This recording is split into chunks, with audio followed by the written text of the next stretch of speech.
Hello and welcome. This is the first part of a lecture on postcolonial studies and postcolonial literatures. So let's start by defining postcolonial studies.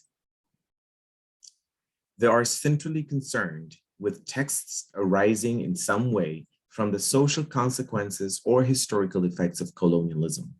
Now let's remember that colonialism, it's the policy or practice of a wealthy, powerful nation of maintaining or extending its control over other countries. Particularly in the Western culture, we're talking about European empires like the British Empire, the French Empire, the Spanish Empire, and the Portuguese Empire, exerting their control during the 16th, 17th, 18th, and even the 19th century over other countries in America, Asia, and Africa, particularly.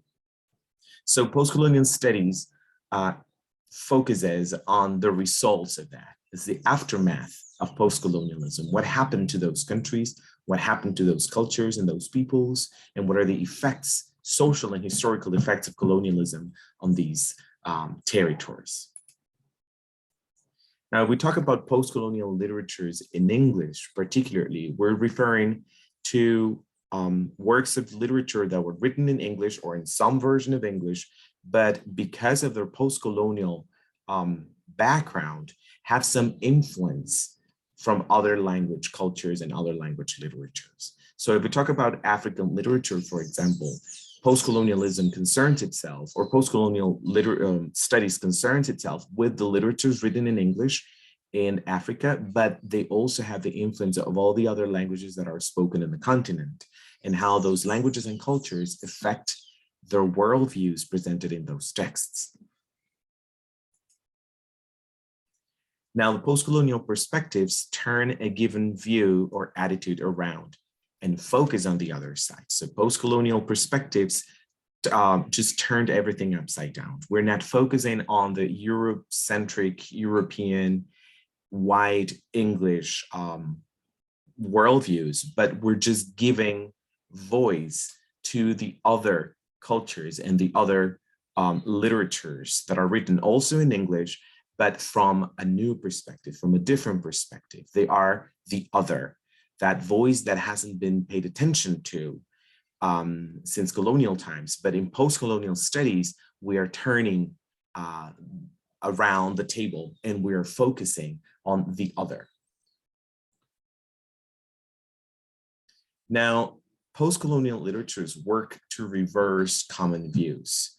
Reposition our focus and perspective, revise established notions, and redraw functional divisions between outsiders and insiders, particularly after World War II, which led to the breaking up of long-established empires in Africa, Asia, and other parts of the world.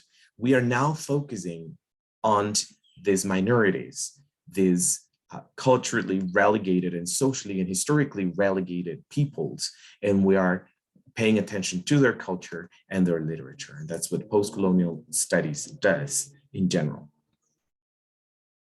So it is more helpful to define postcolonialism as a shift in critical perspective. Postcolonialism or postcolonial studies is not a theory in itself, but it's more like a repertoire or practices of critical approaches.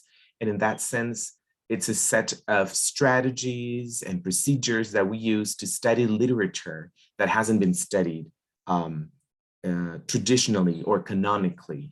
We are turning our sight to these other literatures that were historically considered of less value, but we're revaluing them, and we're just refocusing them, refocusing on them. And that's the role of postcolonial literatures. More than a set theory, it's a set of practices or strategies to approach these literatures that haven't been paid attention to in a very long time. Okay, so most of what I've just said comes from this book, Postcolonial Literatures in English by Tobias Joring. This is just the source. So we will continue with the second part of this lecture in a new video that you'll have access to soon enough. Okay.